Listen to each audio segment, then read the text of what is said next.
we don't want missiles shot at civilians or American soldiers, or our patience is wearing thin.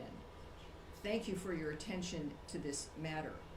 He is making it clear, I think, here regarding certain choices on the ground that are being made, and that what we've asked for regularly and what he has made clear is that we were not a part of the initiation of this, certainly. We're not a part of Israel's attacks on Iran. That I think was stated very clearly by both Secretary Rubio and the President. And that's important for them, for people to know. And in this case, of course, the President has made it clear that if Americans are hurt, or in this case, a missile shot at civilians or American soldiers, that there would be a repercussion. I think that would not be surprising. All right, we'll go back. More on. All right, Iran. We'll close with you, sir. Thanks so much. Can you tell us about the role of partner countries in mediation efforts with Iran, like Mohammed bin Salman of Saudi Arabia, Qatar, and UAE? President Trump recently concluded successful trip to the Middle East. What can you tell us about the role of these partner countries? It's clearly he went with a goal in mind. He makes deals. He's the best deal maker in the world. These partners in the Middle East that we have, they understand clearly our intentions and what our goals are. Thankfully, again, to the approach and the style of President Trump. I think that when it comes to, again, the best person who can explain his feelings and thoughts about what's accomplished on any issue is the President himself. So I refer you back to what he writes and what he is posting on, I think, a very regular basis, which is helpful to people like me, and I think to the world at large as well. Despite Israel's concerns, despite Israel's concerns, President Trump is still trying to negotiate with Iran for a nuclear deal, showing that his priority is peace in the region. President Trump has once again recently offered to mediate on Kashmir, but the Modi government says that they don't need Trump's help.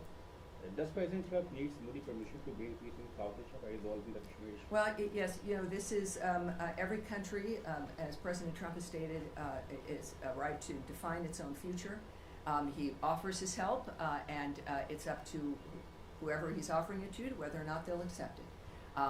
We live in a fascinating, exciting time where we've got a man who can make the difference, and he's generous about making that difference. He could have chosen to have this term be about anything other than peace and making America great again, but he's stuck with that. He's committed to that. It is part of his overall commitment to the country. So I would not speak to the nature of another country's decision making. That's up to them. But I think all of us are grateful that we have a president who's willing to help and wants to help. Now you have one more in Iran, and then we'll go to Saeed. Can you confirm or former Iranian President Mahmoud Ahmadinejad has been killed in Tehran? I can't confirm that or report on that or discuss it. All right, thank you. Saeed. Thank you. Very quick question. Yes, sir. In the last 48 hours, or the last 3 days, dozens of Palestinians have been killed at the aid centers and so on. With everybody focused on Iran, this situation still garner some interest or attention from this building or from the United States of America. And are you urging the Israelis to hold off whatever amount of firepower they're firing at these aid centers? Well, we, of course, are always saddened to hear reports about any mass casualty situation or shootings.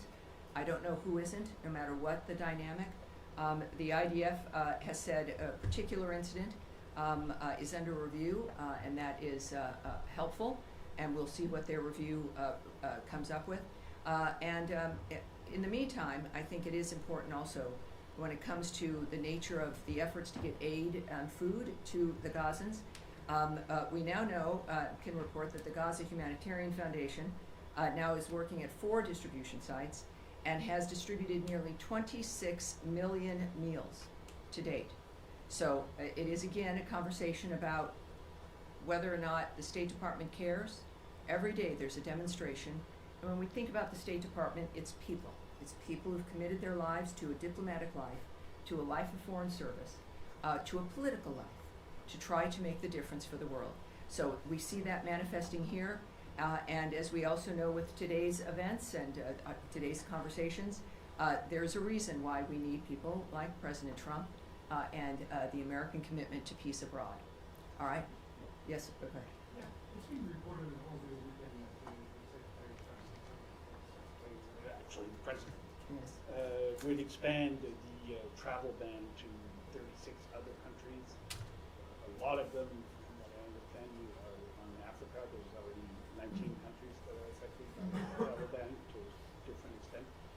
Can you share any details, elements you have on this plan? I'm going to speak a little bit about it, not into the detail of what, about the decision making or the process in that regard, but we are, of course, committed to protecting our nation's citizens by upholding the highest standards of national security and public safety through our visa process in particular, as laid out in President Trump's Executive Order 14161, protecting the United States from foreign terrorists and other national security and public safety threats. The visa adjudication process has got to ensure that U.S.-bound foreign travelers do not pose a threat to the national security and public safety of the United States.